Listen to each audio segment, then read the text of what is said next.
direct sur le Congo-Étano. Nous parlons du Rwanda, nous parlons de ce qui se passe dans ces pays des mille collines. Ce pays qui a connu le génocide en 1994. Ce pays aujourd'hui, 30 ans après le déboire qui nous a fait vivre au Congo, bientôt ce pays sera encore dans un cycle de chaos infernal. Parce que celui qui était au pouvoir depuis 3 décennies ne voulait pas laisser la paix derrière lui. Il ne voulait pas non plus avoir un héritier au trône. Il a 3 enfants. Parmi les 3, il y a une fille, 2 garçons.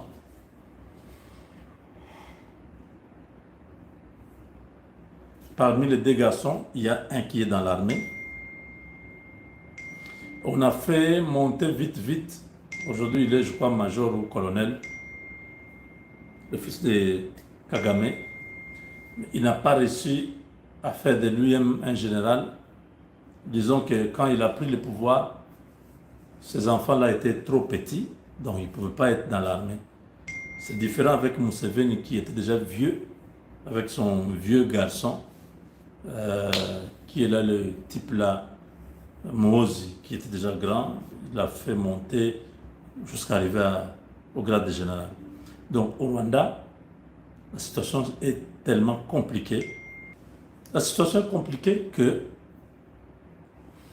Paul Kagame a dirigé les pays de main de maître, laissant à personne décider à sa place. Se croyant immortel, se croyant éternel. À un moment donné, Kagame pensait que Dieu n'existe pas. Parce que quand quelqu'un sait que Dieu existe, il ne peut pas faire ce que ce monsieur-là faisait. Et à son peuple, et au peuple congolais. L'homme s'est même concentré et arrêté un de ses opposants qui vit aux États-Unis. On l'a enlevé, on l'a amené jusqu'à Kigali. Vous imaginez la folie de cet homme. N'étaient les Américains qui s'étaient imposés. C'était très compliqué. Donc aujourd'hui, il n'y a pas de succession au Rwanda. Et le chaos est en train de s'installer. Les 2 blocs essayent de fédérer leurs divergences pour trouver la possibilité de sauver ce qui peut être sauvé. Parce que certains se réclament être propriétaires de la révolution. C'est l'équipe de James Kabarebe. Maintenant, la femme de Kagame dit, mais c'est mon mari qui a pris tous les risques. D'ailleurs, c'est à cause de vous qu'il est arrivé là où il est arrivé, avec toutes les maladies, tout ça. Il s'est sacrifié pour que vous soyez, votre dignité soit rétablie et restaurée. Il a défendu les Tutsis. Il a livré sa vie à tout.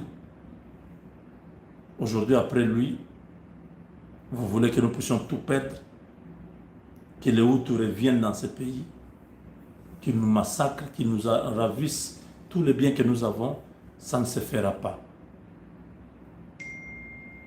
Un débat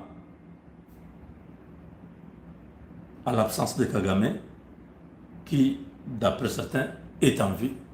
D'après les autres, il est déjà mort, mais je sais qu'il est là. Mais pendant qu'il est encore là, la succession se discute sans lui et les gens l'ont déjà oublié pendant qu'il est encore vivant.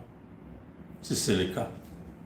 Je ne confirme rien parce que tout le monde spécule, même aux États-Unis maintenant là. Nous avons retardé la signature de l'accord à cause de cette bêtise de Kagame. Mais les Américains savent déjà où est-ce qu'il est. Ils l'ont déjà localisé. Ils lui ont donné. Bon, ça, on va en parler. Donc, Jeannette Kagame, c'est la femme de Paul Kagame. Elle a une influence énorme sur le pouvoir au Rwanda. Elle a ses propres généraux, ses propres ministres, ses propres ambassadeurs. Elle dirige une machine politique dans le pays. Alors, avec cette situation, ce scénario qui consiste à déclasser Paul Kagame, le scénario c'est ça, vous devez bien comprendre. Le scénario c'est pas que Kagame soit mort. Le scénario c'est mort ou vivant, nous devons conserver le pouvoir, nous devons l'écarter calmement pour qu'il y ait un nouveau leadership politique dans le pays. On ne peut pas rester dans les suspens comme ça. Le leadership de Kagame a montré ses limites. Félix Tshisekedi a gagné la diplomatie et tout le monde est avec Tshisekedi. Ils se sont rendus compte que si nous continuons avec cet homme, il a tout perdu, il a tout fait, on sait. Nous sommes conscients que c'est un homme fort, il a fait beaucoup. Mais maintenant, ça ne fonctionne pas. Tout le monde ne veut pas l'aider. Qu'est-ce qu'on fait? On change le régime, une révolution des palais, comme on appelle, ou une révolution des salons, comme on appelle. On les neutralise, c'est-à-dire on dit au monde entier, Kagame a été neutralisé, on le montre, même une vidéo là, tout ça. Et puis il y a le nouvel homme fort, on vous dit non, il y aura procès, tout ça mascarade juste pour vous flouer, comme ça s'est passé au Gabon et dans beaucoup d'autres pays. C'est ce scénario-là qui est plausible. Le scénario ne prévoit pas la mort. Dans les cas extrêmes, s'il meurt, le même scénario s'applique. S'il n'est pas mort, au moins eux, ils vont le mettre de côté. Ils vont appeler ça coup de force ou coup d'État. C'est ce qui est prévu. Et c'est ce qui se discute entre les deux fractions. Même toute la semaine qui vient de se terminer, c'est de ça qu'ils étaient en train de discuter. Ils ne se sont pas entendus. Alors Jeannette Kagame a décidé que le président du Sénat puisse prêter serment, qu'il prenne le pouvoir. Parce qu'il est inoffensif. Il ne représente pas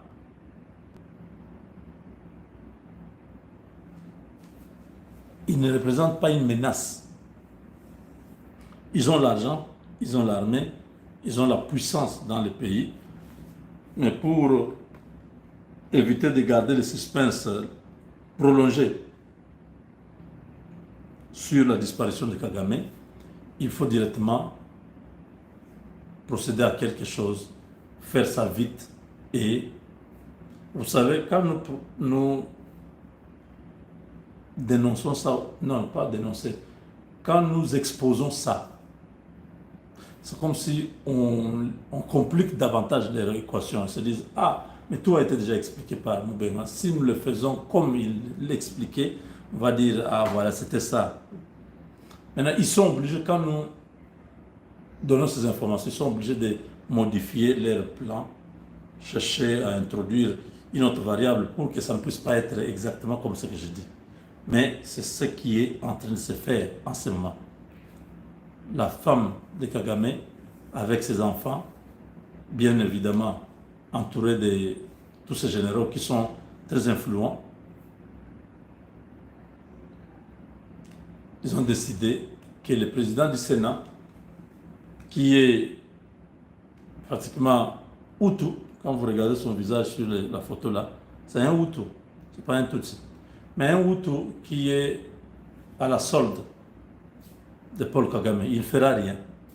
Il fera tout ce qu'on va lui dire chaque nuit, à moins que la communauté internationale intervienne, la RDC intervienne pour le soutenir, pour l'isoler de cette bande de mécréants qui sont au pouvoir depuis 30 années, 30 ans.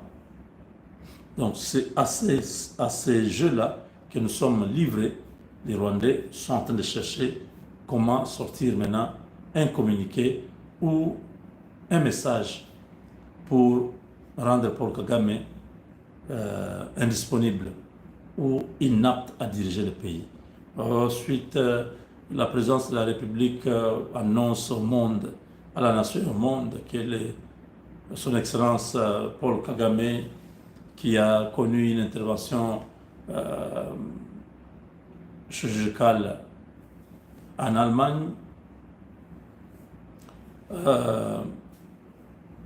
passe des moments difficiles. Nous demandons la prière de toute la nation et de tous les hommes de bonne volonté pour l'accompagner à son rétablissement. Mais d'après les derniers bulletins de santé, ce médecin a recommandé que la République puisse privilégier la continuité. Et c'est dans ce cadre-là que nous vous annonçons aujourd'hui que pour des raisons d'indisponibilité du chef de l'État, M. François-Xavier Kalinda va assumer les fonctions de chef de l'État conformément à la Constitution en vigueur.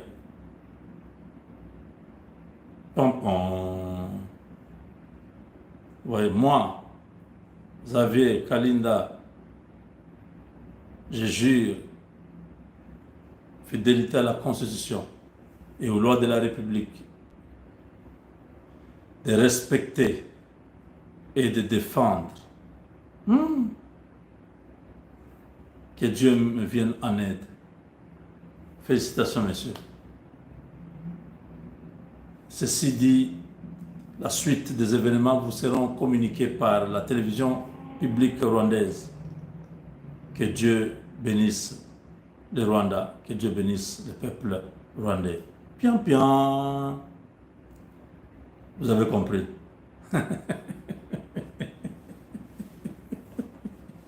Vous verrez, qu'est-ce que tu cherches? Je ne cherche rien, je suis en train de vous faire vivre ce qui se passe maintenant. Parce que l'angoisse est totale. Au Rwanda, ce qui se passe, c'est quoi? Les gens ont peur. La population souhaite encore que Kagame soit en vie, qu'il revienne diriger. Ils seront en vie.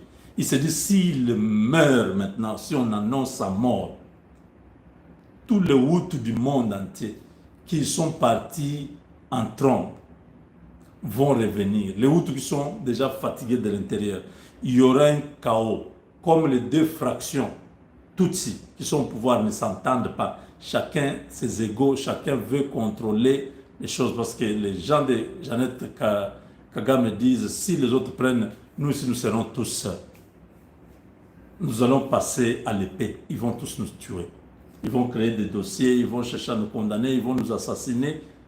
Parce qu'il n'y a pas deux lions qui règnent dans une brousse. Oui. Si c'est les gens de Burundi qui prennent le pouvoir, nous de Kampala, on va nous zigouiller, nous allons tous mourir. Donc, les deux camps se regardent en chien de faïence. Ils ne se font pas confiance. Et c'est ce climat-là qui fait maintenant la panique dans la population en disant, eux deux ne s'entendent pas. Une troisième force va venir pousser tous les deux out. Et ce sera un chaos dans les pays.